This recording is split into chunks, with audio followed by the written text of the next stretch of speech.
हमारे सुख को, हमारे दुख को, हमारे जीवन की सभी उलझनों को वो संभाल।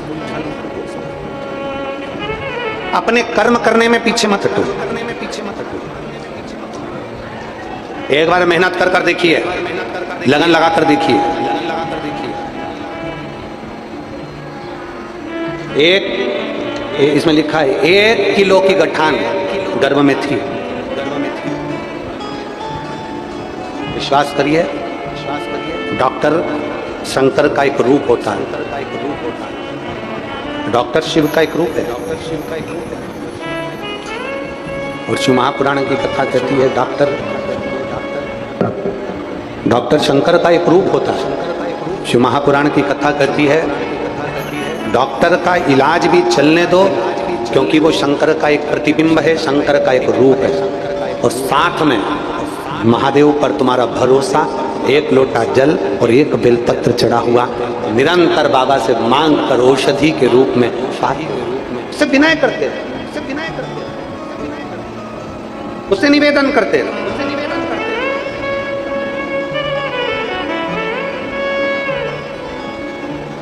और जब आप उससे निवेदन करेंगे, प्रार्थना करेंगे, और बहुत ध्यान देना इस प्रसंग पर कि यहाँ शास्त्र कह रहा है, यहाँ यवनाश्व की कथा कर रही है। राजा यवनाश्व शंकर जी पर इतना भरोसा करते थे, इतना विश्वास करते थे, शिव जी पर इतनी दृढ़ता थी उनकी। पर एक कमी थी यवनाश्व के यहाँ, उसकी आंख में एक बार आंसू आ गए। और आंसू आए तो उसकी पत्नी ने पूछ लिया, रानी ने पूछ लिया यवनाश्व से कि तुम्हारी आंख में जल, तुम्हारी आंख में जल। महाराज शंकर का भक्त अगर रोता है ना, तो ना जाने कितनों को रुला देता है। इसलिए शिव महापुराण की कथा एक बात कहती है कि जीवन में प्रसन्न रहना सीखो। प्रसन्न, जीवन में जितने खुश रह सकते हो उतने खुश रहना सीखो। दुनिया में जितने आनंद में रह सकते हो उतने आनंद में रहना सीखो। आपकी खुशी को कोई छुड़ा ना दे, आपकी प्रसन्नता को कोई छुड़ा ना दे। और फिर निवेदन करूंगा, पहले की कथा में कहा, आज फिर कहते हैं, 1 घंटे की खुशी चाहिए तो 1 झपकी ले लो। मतलब थोड़ी देर, अरे बोलो तो जम के, जब पहले बोल चुके हम, आज फिर कह रहे हैं। 1 घंटे की खुशी चाहिए तो झपकी ले लो। 1 दिन की खुशी चाहिए तो गाड़ी लेकर कहीं पिकनिक करने, कहीं घूमने, कहीं हिल स्टेशन चले जाओ। कितने दिन की खुशी? जम के बोलते जाओ जरा। 1 घंटे की खुशी चाहिए तो क्या करना पड़ेगा? झपकी ले लो। 1 दिन की खुशी चाहिए तो क्या करना है? कहीं घूमने चले जाओ। 1 महीने की खुशी चाहिए तो आज ही शादी कर लो।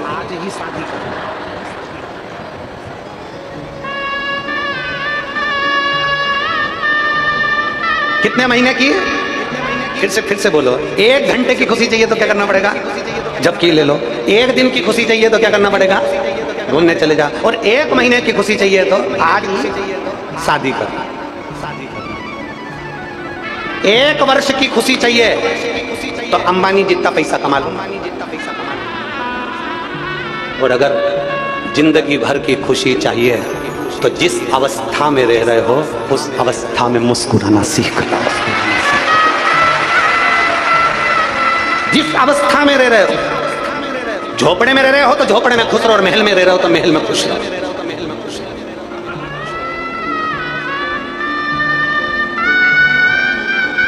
जिस स्थान पर जैसा समय मिल जाए, जैसी घड़ी, जैसा पल मिल जाए, वैसे रहे खुश। और खुशी अगर सीखना है तो नर्मदा जी के तट पर रहने वाले एक झोपड़े में रहने वाले व्यक्ति से सीखो कि नर्मदा जी जब उछाल पर आती है, घरों में पानी भरा जाता है तो भी उसके चेहरे की स्माइल कम नहीं होती। और माँ जब चली जाती है अपनी खेती में फिर लग जाता है, स्माइल खत्म ना होती।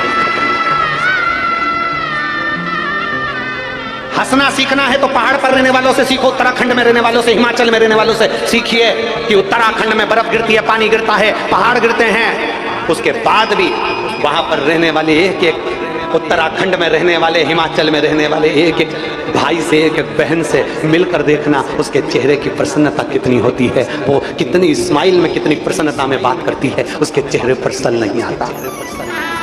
क्यों? क्योंकि उसको मालूम है ये तो उपद्रव चलता रहेगा, ये सब कुछ तो होता रहेगा। पानी भी गिरेगा, पहाड़ भी गिरेगा, पर्वत भी गिरेगा, लोग कहेंगे भी, गाली भी देंगे, अपशब्द भी कहेंगे, ताने भी देंगे, कुछ होगा, उछाल भी आएगा, ये भी होगा, सब कुछ होगा। पर फिर निवेदन है, 1 घंटे की खुशी चाहिए तो क्या करना पड़ेगा? जम के बोलो जरा, एक झपकी ले लो। 1 दिन की खुशी चाहिए तो घूमने चले जाओ। 1 महीने की खुशी चाहिए, 1 महीने की खुशी चाहिए, क्या कर लो? शादी। 1 महीने की खुशी होती है शादी में। शादी का 1 महीना पति बोलता, पत्नी सुनती। शादी का दूसरा महीना पत्नी बोलती, पति सुनता। शादी के बाकी के महीने पति पत्नी दोनों बोलते, पूरा मोहल्ला सुनता। खुशी चाहिए, 1 घंटे की खुशी चाहिए, सो लो। 1 दिन की खुशी चाहिए, घूमने चले जाओ। 1 महीने की खुशी चाहिए, शादी कर लो। 1 वर्ष की खुशी चाहिए तो अंबानी जितना पैसा कमा लो। और जिंदगी भर की खुशी चाहिए तो सुख में रहो, चाहे दुख में रखो। जाई विधि राखे राम, ताई विधि रहिए। जिस हालात में रह रहे हो उसमें प्रसन्न रहिए। जिस हालात में,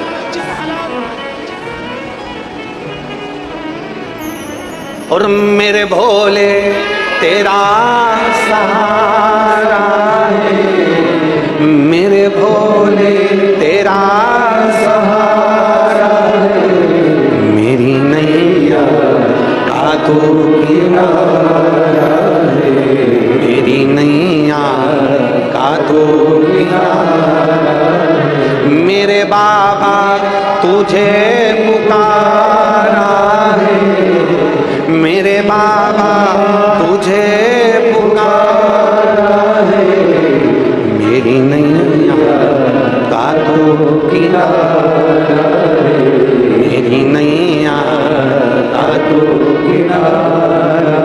ये जिंदगी की प्रसन्नता का केंद्र बिंदु है। जैसे रखे राम ताही विधि रहिए, जैसे राम जी रखे वैसे रहिए, जैसी प्रसन्नता में रखे वैसे रहने का प्रयास करिए। शंकर जी ने जैसा हमारा जीवन दिया है उसमें खुश रहिए। जैसी हमारी जिंदगी जी चल रही है उससे अच्छी कोई की जिंदगी नहीं हो सकती, उससे अच्छी कोई की जिंदगी नहीं हो सकती। आप जहीं विधि राखे राम कहीं विधि रहिए, प्रसन्नता का जीवन जियो, प्रसन्नता का जीवन जियो। कौन दुखी नहीं संसार में? अरे बोलो तो जम के, ऐसा कोई बता दो जिसको दुख नहीं है। और जिसकी जिंदगी में दुख आया शंकर भगवान ने उसका दुख डाला। मेरे भगवान कृष्ण ने शंकर की आराधना करी है, शिव की आराधना करी है। मेरे राम जी ने लंका पर चढ़ाई करने से पहले शिव की आराधना करी है। ऐसा कोई बता दो जिसने शंकर की आराधना नहीं करी हो, शिव की आराधना नहीं करी हो। जितने देवता, 33 कोटि देवी देवताओं का एक लेख उठा कर देखिए कि सबने शंकर की आराधना करी, शिव की आराधना के बिना रहे नहीं। तेरी कृपा बिना न हिले। आप छोड़ो उसके ऊपर, वो जो सब महाराज होना भी है। श्री शिवा नमस्तु, श्री शिवा नमस्तु। भोला सब दुख काटो, ओ भोला सब दुख काटो। शिव शंकर जपो तेरी माला, भोले बाबा जपो तेरी माला, भोला सब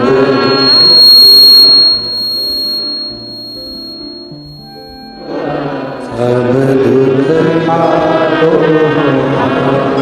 श्रेष्ठ है मंगलकारी, वेश है मंगलकारी। शमशान वासी हमारा, शमशान वासी हमारा, ओ भोला सब दुख काटो, ओ भोला सब दुख काटो। देवगिरी महादेव, त्रिकालदर्शी कैलाश विलासी भगवान शिव जो संपूर्ण विश्व का कल्याण करने वाले हैं, ऐसे मेरे देवाधिदेव महादेव से विनय कथा कर रही है। शिव महापुराण की कथा वर्णन करती है, यौवना अश्व राजा बड़े धार्मिक और भगवान शिव के प्रति जागरूक, परंतु एक दुख, उनकी आंखों में आंसू आ गया और उनकी धर्मपत्नी ने पूछ लिया कि तुम रो रहे? शंकर का भक्त रोए ये अच्छी बात नहीं है।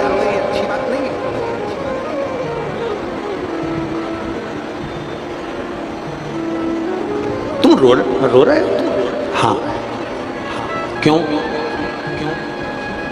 यौवना अश्व ने कहा कि मेरे रोने का कारण केवल इतना है कि मेरे घर संतान की प्राप्ति नहीं है, मेरे घर में औलाद नहीं है।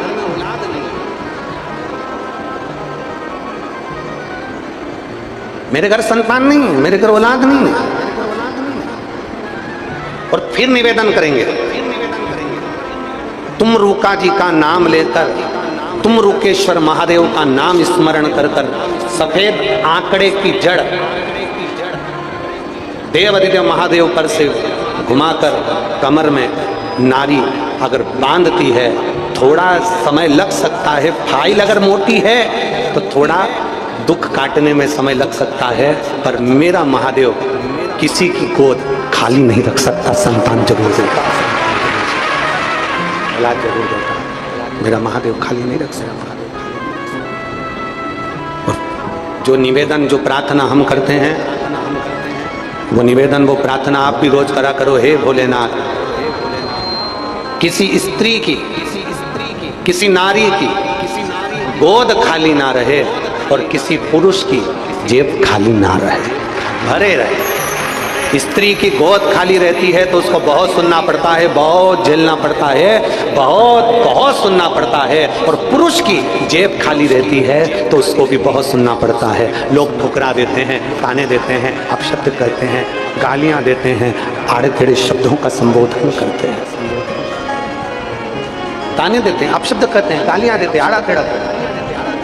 अरे जिसके पास धन नहीं होता उससे पूछो।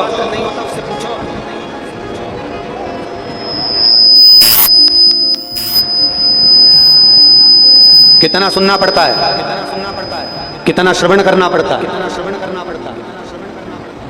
कोई नहीं गिनता, कोई। और फिर निवेदन है, इस पवित्र भूमि से, इस मां नर्मदा के तट से, ओमकारेश्वर बाबा की भूमि से फिर निवेदन है, बाबा से इसका प्रणाम कर कर जाना। शिव महा, भले आप ओमकारेश्वर के रहने वाले हो, भले आप आसपास के रहने वाले हो, भले 50 किलोमीटर, 60 किलोमीटर, 100 किलोमीटर, 70 किलोमीटर दूरी से आए हो, भले आसपास के रहने वाले हो, 50 बार ओमकारेश्वर आते होगे, 1000 बार ओमकारेश्वर आते होगे, 1000 बार मां नर्मदा जी का स्नान करने आते होगे, पर 1000 बार आप ओमकारेश्वर आए होगे और मां नर्मदा की स्नान करने के लिए, प्रणाम करने के लिए आए होगे, पर शिव महापुराण की कथा में बैठे हो तो बाबा से अपने दिल की बात जरूर कहकर जाना। मेरा ओमकार बाबा सुनेगा जरूर और झोली भरेगा जरूर। विनय कर कर जाओ, बिना विनय के एक पत्र है।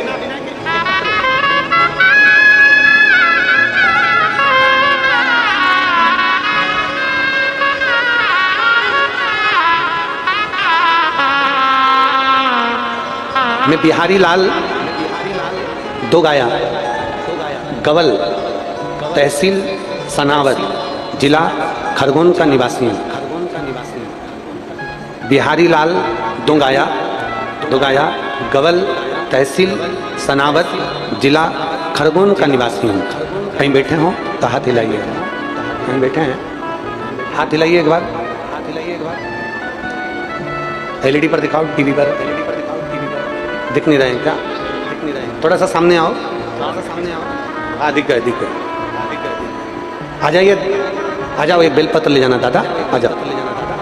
मैं बिहारी लाल दोगाया, गवल, तहसील सनावद, जिला खरगोन का निवासी हूँ। पत्र है और मुझे डॉक्टर ने कैंसर बताया था।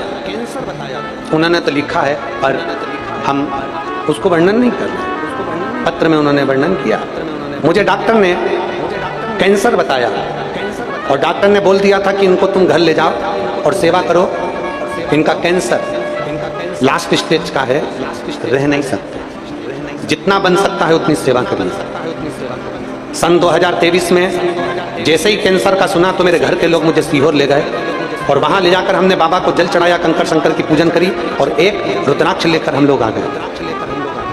डॉक्टर ने कह दिया कि कैंसर लास्ट स्टेज का, इनको घर ले जाओ और सेवा करो, ये जितने दिन जिए बस सेवा ही है इनकी।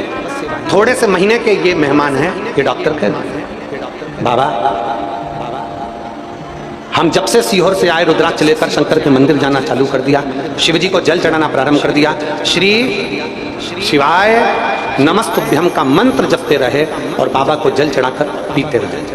आज मैं बाबा को प्रणाम करने के लिए इस कथा में आया हूँ गुरुदेव, क्योंकि मैंने शिव जी पे चढ़ी हुई बेलपत्र खाई, रुद्राक्ष का जल पिया, शंकर जी पे चढ़ा हुआ जल पिया और बाबा को ऐसी कृपा हुई है कि मैं डॉक्टर को दूसरी बार जांच कराने के लिए जब गया तो डॉक्टर ने कह दिया कि तुम्हारा स्वास्थ्य बिल्कुल ठीक है, अब तुम्हें कष्ट नहीं है और कैंसर समाप्ति की ओर। ये शिव है, ये शिव है,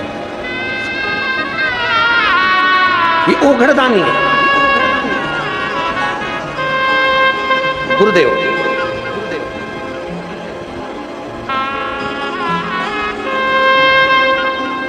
बिहारी लाल जी दो गया गवल वाले और मोबाइल नंबर उन्होंने नीचे लिखा। शिव तत्व की प्राप्ति किसको? अच्छा आप लोगों से कोई पूछे तुम कथा में गए थे, तुमको कोई बेल भभूति मिली है क्या यहाँ से? अरे बोलो जम के नहीं। कोई पानी तुमको दिया है क्या यहाँ से? कोई सामान तुमको दिया गया है क्या यहाँ से? यहाँ से कोई वस्तु तुम्हें दी गई क्या? तुमसे ये कहा गया कि आप सीहोर आओ? तुमसे ये कहा गया कि कहीं जाओ? आपसे केवल इतना कहा गया कि अपने नजदीक में जो शिवालय हो, अपने घर के पास में जो शंकर का मंदिर हो, वहां जाओ, झाड़ू लगाओ, पोछा लगाओ, शिव को जल चढ़ाओ, बेलपत्री चढ़ाओ और बाबा की बेलपत्र को और जल को पीना प्रारंभ करो। सीहोर का रुद्राक्ष मिल जाए तो उसको पानी में डलाकर पीना प्रारंभ करो। मेरा शंकर तुम्हारी श्वासों में रमण करेगा और तुम्हारा स्वास्थ्य ठीक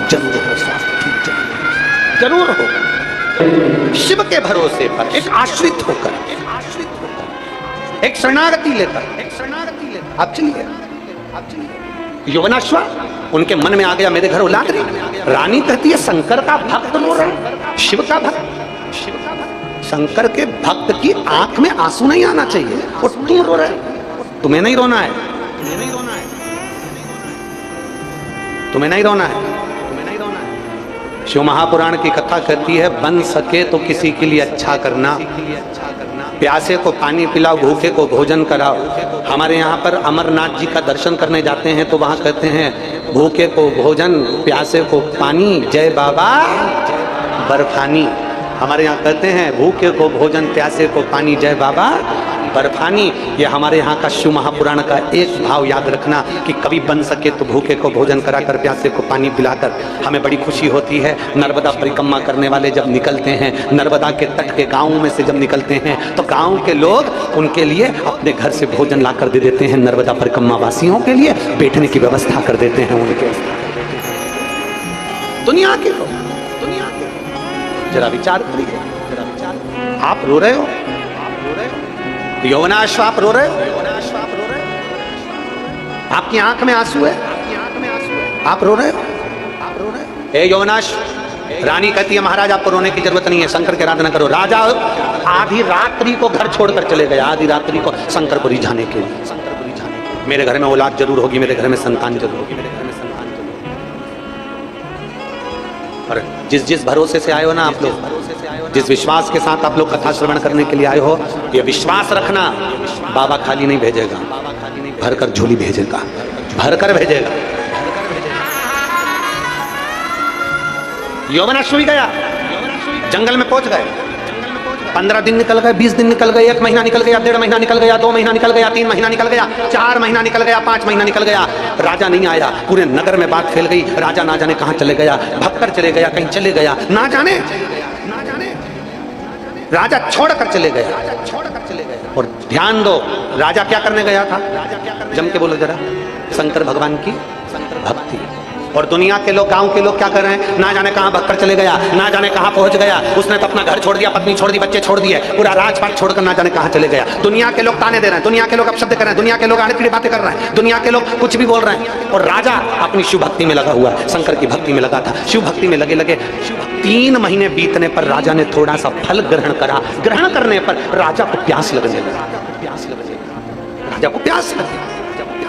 अब नगर में राजा के नगर में जितने भी संत ब्राह्मण गुरुजन थे, उन्होंने विचार करा रानी अकेली है, इसके घर में औलाद नहीं है, आगे का वंश कौन देखेगा, आगे का राजपाट कौन देखेगा। तो सारे ब्राह्मण संतों ने यज्ञ करने की ठानी।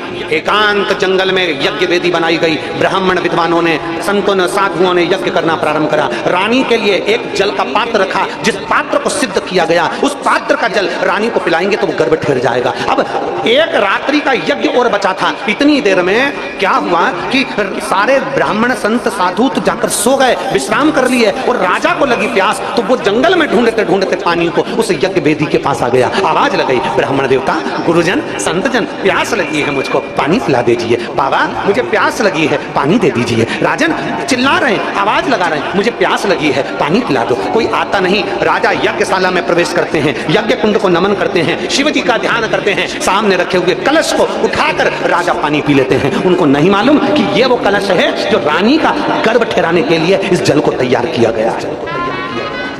उनको नहीं मालूम। राजा ने पानी पिया, वापिस तप करने चले गए। 1 महीना तक तप करने के लिए वापिस जब पहुंचे, जैसे ही तप करने के लिए गए, दूसरे दिन यज्ञ वेदी में जाकर देखा तो जो जल का कलश था जिसको रानी के लिए तैयार करा गया था गर्भ ठहराने के लिए, संतान की प्राप्ति के लिए, मालूम पड़ा वो पात्र खाली पड़ा था। हाहाकार मच गया पूरे नगर में, पूरे नगर में हाहाकार मच गया। अरे रानी के लिए जो पात्र तैयार करा था, पानी तैयार करा था, जल तैयार करा था शिव जी की कृपा से, वो जल नहीं मिल रहा। वो जल ना जाने कहां चले गया, ना जाने कहां चले गया। सब ढूंढ रहे, अब शब्द कह रहे, ना जाने एक दूसरे को कोस रहे। इतनी देर में राजा अपने घर पर आया। घर पर आया, पूछा क्या हो गया। रानी कहती है मेरे गर्भ ठहराने के लिए जल तैयार करा था संतों ने, ना जाने वो कहां चले गया। राजा कहता है रात्रि को मुझे प्यास लगी थी, मैं यज्ञ वेदी के पास गया था, पात्र उठाकर जल पी गया। इतने में संत ब्राह्मणों ने कहा महाराज, अब संतान रानी से नहीं आपके गर्भ से पैदा होगी, आपके गर्भ से। राजा कहने लगे ऐसा हो ही नहीं सकता, पुरुष के गर्भ से संतान। बस इतना तो कहना था। थोड़े समय के बाद राजा का पेट बाएं अंग से दुखना प्रारंभ हुआ, और वाम भाग से जैसे ही राजा का पेट दुखना प्रारंभ हुआ, उधर फाड़ कर एक बच्चे ने जन्म ले लिया।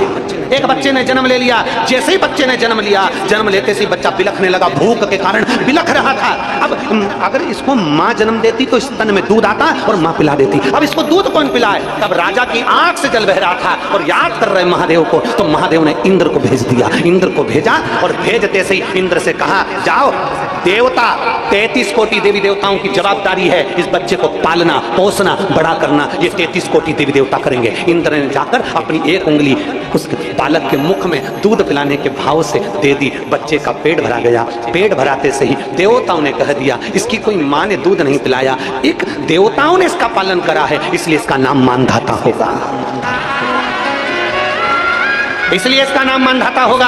और मानधाता साधारण नहीं होगा। एक शंकर के जल से, शंकर के तेज से, शंकर की प्रतिष्ठा से, शिव की भक्ति से ये राजा का जन्म हुआ है। 33 कोटि देवताओं ने इसका पालन करा है। ये राजा का पुत्र नहीं, ये देवताओं का पुत्र राजा मानधाता कहलाएगा। राजा मानधाता, जिसको गोदी में खिलाने के लिए माता पार्वती जी आती थी, जिसको गोदी में खिलाने के लिए माँ रेवा आती थी, जिसको गोदी में खिलाने के लिए देवियां लक्ष्मी, सरस्वती, ब्रह्माणी, इंद्राणी देवियां उसको गोदी में खिलाने के लिए आती थी। ऐसे राजा मानधाता थे। जब उनका राजपाट आया, समय की अवस्था ऐसी आ गई, पूरा राज्य जब संभाल लिया तो देवता प्रसन्न हो गए कि अब राजा मानधाता अपने राज्य को संभाल लेगा। पर राजा मानधाता को क्या मालूम था कि कुछ ऐसे भी थे कि जिनके भीतर राजा मानधाता का तेज बल देखकर ईर्षा जागृत हो गई। आप अच्छा करोगे ना, बहुत आगे बढ़ोगे ना, बहुत उन्नति की सीढ़ी पर चढ़ोगे ना, बहुत तरक्की करोगे ना, बहुत तुम्हारा नाम चलेगा ना, बहुत शोहरत चलेगी ना तुम्हारी, तुम्हारे पीछे दुनिया के सारे लोग लग जाएंगे कि तुम्हारा पांव पकड़कर कैसे नीचे गिराया जाए, कैसे तुम्हारा पांव पकड़ के नीचे गिराया जाए, कैसे तुम्हारे नाम को खराब करा जाए, किस तरह से तुम्हारे पांव को नीचे गिराया जाए। राजा मानधाता जब पूरे नगर की रक्षा करने लगे, पूरे नगर में वैभव, सत्ता, सब कुछ आ गया।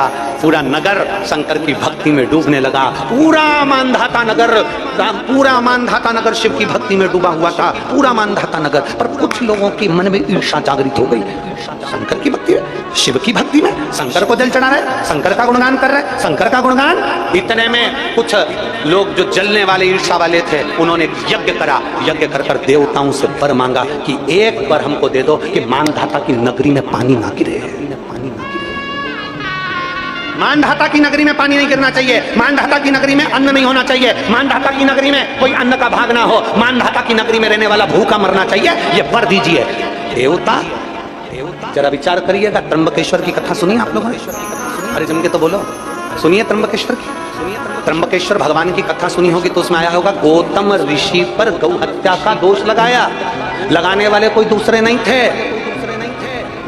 गौतम बाबा पर गौ हत्या का दोष लगाने वाले कोई दूसरे नहीं थे, वहीं के संत साधु ऋषिवर ब्राह्मण जन, जिन्होंने गौ माता को गणेश जी को गाय बनाया और गौतम ऋषि के आश्रम में भेज दिया, और गौतम ऋषि के आश्रम में भेजा और गौ माता को गणेश जी को गाय बनाकर भेजकर कहा कि गणेश जी तुम्हें हम गाय बनाकर भेज रहे हैं, तुम्हें गौ माता बनकर गौतम ऋषि के आश्रम में मरना पड़ेगा, प्राण छोड़ना पड़ेगा। गणेश जी ने कहा ऐसा मत करो, क्यों ऐसा कर रहे हो? बस तुम्हें मरना है गौतम ऋषि के आश्रम में, तुम्हारे प्राण छूटना चाहिए गौतम ऋषि के आश्रम में। और गौतम बाबा के आश्रम में गणेश जी गाय बनकर गए और उनके प्राण छूटे। सारे लोगों ने हाहाकार मचा दिया, ये गौतम ऋषि तो ढोंगी है, इसने ऐसा कर दिया, गौ हत्या का दोष लगा दिया गौतम ऋषि पर। गौतम ऋषि भटकते रहे। तब उनकी धर्म पत्नी ने भगवान ब्रह्मा विष्णु महेश की आराधना करी। तब ब्रह्मा विष्णु महेश 3 शिवलिंग के रूप में प्रकट हो गए और नाम त्र्यंबकेश्वर पड़ गया।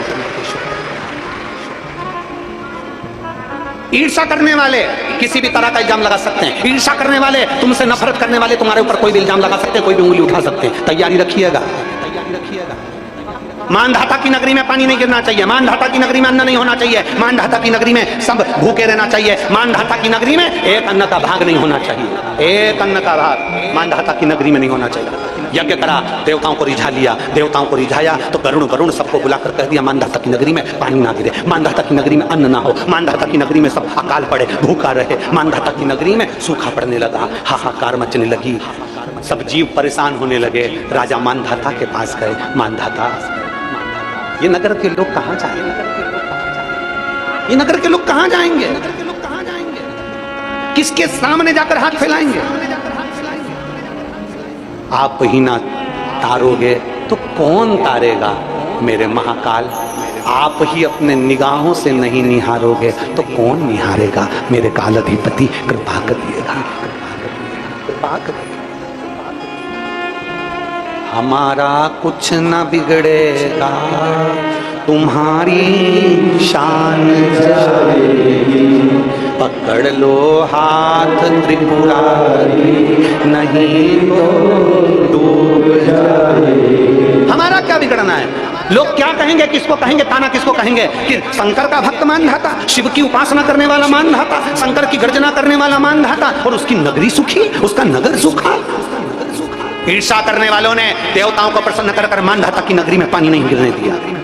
ईर्ष्या करने वाले कुछ भी कर सकते हैं, और आपका विश्वास पक्का रखना, आपका भरोसा पक्का रखना। एक पत्र है, देखिए।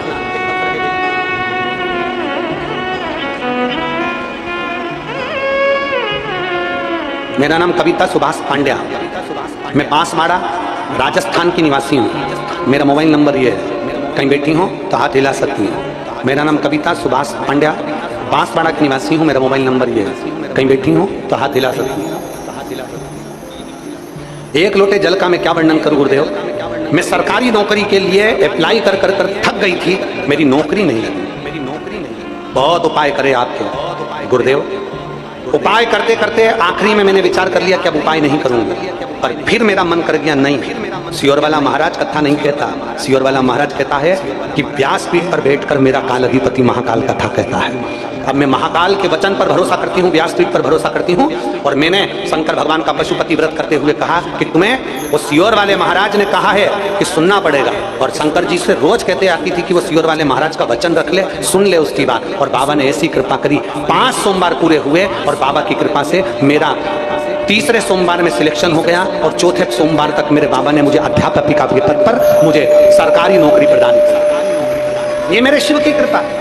कहीं बैठी हो तो हाथ हिला सकते हैं, अगर कहीं बैठे हो। मेरा नाम कविता सुभाष पंड्या कहीं बैठे हो तो हाथ हिला सकते हैं। ये शिव कृपा है, ये उसकी उदारता। एक पत्र और देखिए,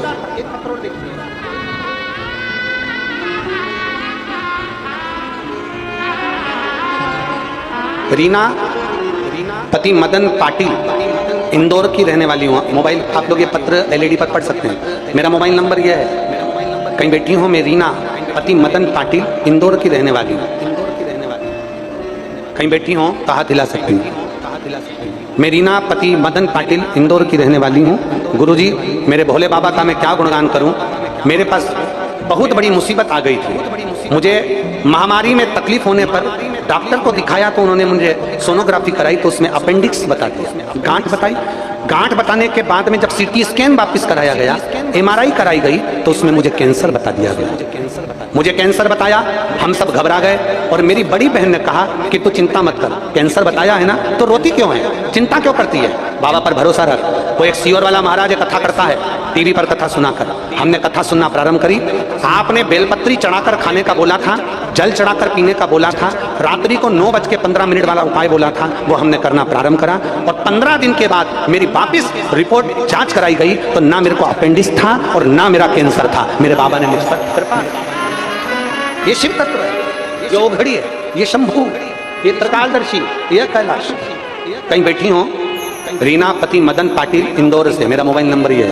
कहीं बैठी हो तो हाथ हिला सकते हैं। आई हैं, हाथ हिलाओ जरा एक बार, आ जाओ, एक बेलपत्र ले जाना, आ जाओ, आ जाइए।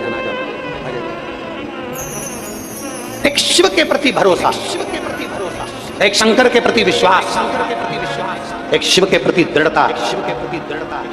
और खाली ना जाता दर से तुम्हारे, खाली ना जाता दर से तुम्हारे, मैं भी खड़ी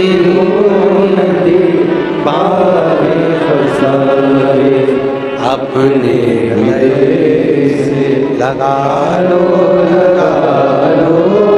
गिरा जा रहा हो, उठा लो, उठा लो भोले अपने दर से अब तो ना टालो, गिरी जा रही हो, उठा लो।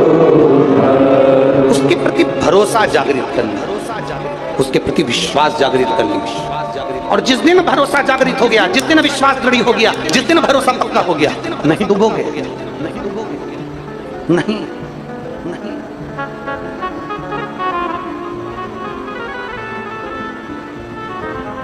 इस मानव की देह को पहचानने का प्रयास, शरीर को पहचानने का प्रयास करो कि यह मानव की देह परमात्मा ने क्यों दी, किस लिए, किस लिए।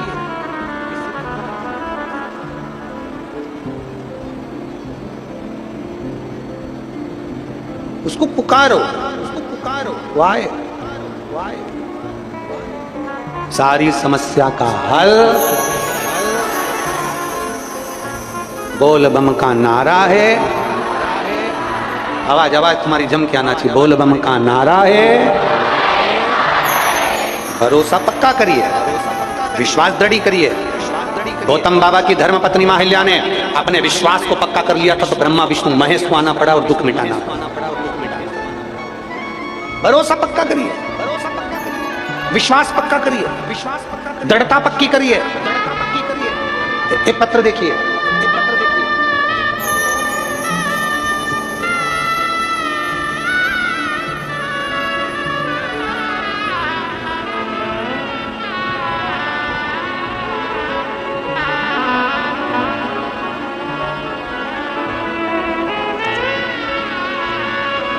मैं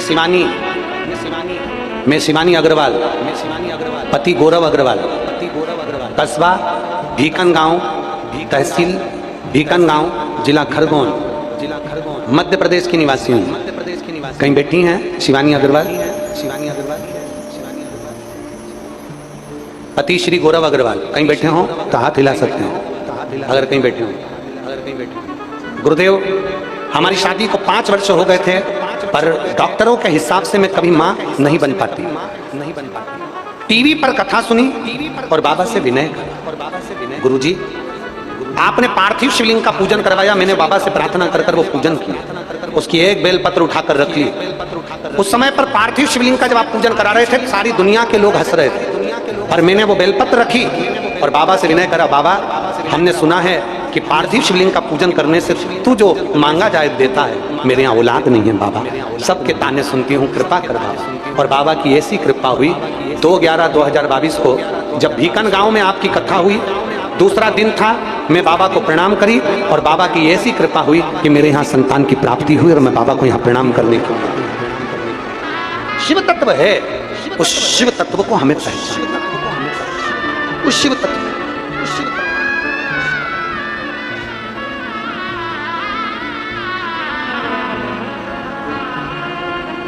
शिव को रिझाने के लिए कुछ नहीं चाहिए, कुछ भी। राजा मानधाता की कथा कहती है, ईर्षा रखने वालों ने पानी को रोक दिया, ईर्षा रखने वालों ने वरुण देव को रोक दिया। मानधाता के राज्य में, मानधाता की नगरी में कहीं पानी ना हो, कोई अन्न ना हो, कोई भाग ना हो, सब भूखे रहें, प्यासे रहें। पर मानधाता राजा के पास सूचना पहुंची। मानधाता राजा ने किसी को दोष नहीं दिया कि कौन ने यज्ञ करा, कौन ने अनुष्ठान करा, कौन ने क्या बोला, कौन ने अपशब्द कहे। राजा मानधाता ने उस पर ध्यान नहीं दिया। राजा मानधाता ने एक बात पर ध्यान दिया कि मेरे शंकर को मैं रिझाऊं, मेरे शिव को मैं मना लूं, मेरे बाबा को मैं रिझाऊं, मेरे शंकर को मैं रिझा लूं, मेरे ओघरदानी को मैं मना लूं। और लग गए राजा मानधाता शंकर को रिझाने के लिए। कहां से लाऊं गंगा, कहां से कहां से लाऊं गंगा, कहां से कहां से लाऊं सरयू अपार पड़ी रे, और भोले तेरी सेवा हमसे ना बनी रे, ओ भोले तेरी सेवा हमसे ना बनी। आप ही बोलो, आप और हमसे कोई सेवा भोलेनाथ जी की नहीं बन सकती। हमारे पास क्या है देने के लिए? हम क्या भगवान को दे सकते हैं, क्या प्रदान कर सकते हैं हम बाबा को? कहां से लाऊं चंदा, कहां से लाऊं, कहां से लाऊं चंदा, कहां से लाऊं, कहां से लाऊं तारे आकाश जड़े रे, ओ भोले तेरी सेवा हमसे बनी, मेरे बाबा तेरी सेवा हमसे बनी। कहां से लाऊं लड्डू, कहां से लाऊं पेड़ा, कहां से लाऊं लड्डू, कहां से लाऊं पेड़ा, कहां से लाऊं बर्फी वो शक्कर चढ़ी रे, ओ बाबा तेरी सेवा हमसे ना बनी रे, भोले बाबा तेरी सेवा हमसे ना बनी।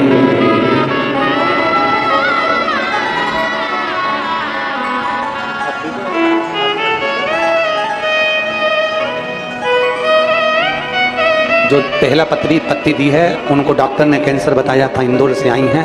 बाबा ने पूर्ण तरह से स्वस्थ करा, एक बार जोरदार ताली बजाएं। और ये बेटी ने बांसवाड़ा से आई है, जो सरकारी नौकरी के लिए जो अप्लाई करी थी और नहीं हो रहा था, और बाबा के भरोसे आश्रित होकर कर। एक बार जोरदार ताली बाबा सबके भंडार। कहां से लाऊं गंगा, कहां से लाऊं यमुना, कहां से लाऊं सरयू अपार पड़ी रे, भोले बाबा तेरी सेवा हमसे ना बनी, मेरे बाबा तेरी सेवा हमसे ना बनी। हम नहीं कर सकते, हमारे पास देने के लिए कुछ नहीं है। दुनिया के पास में करोड़ों का धन होगा मेरे बाबा को देने के लिए, दुनिया के पास में दौलत होगी दुनिया को देने के लिए, भोलेनाथ जी को देने के लिए, पर आप तो मेरे महाकाल से, आप मेरे ओमकारेश्वर से, आप मेरे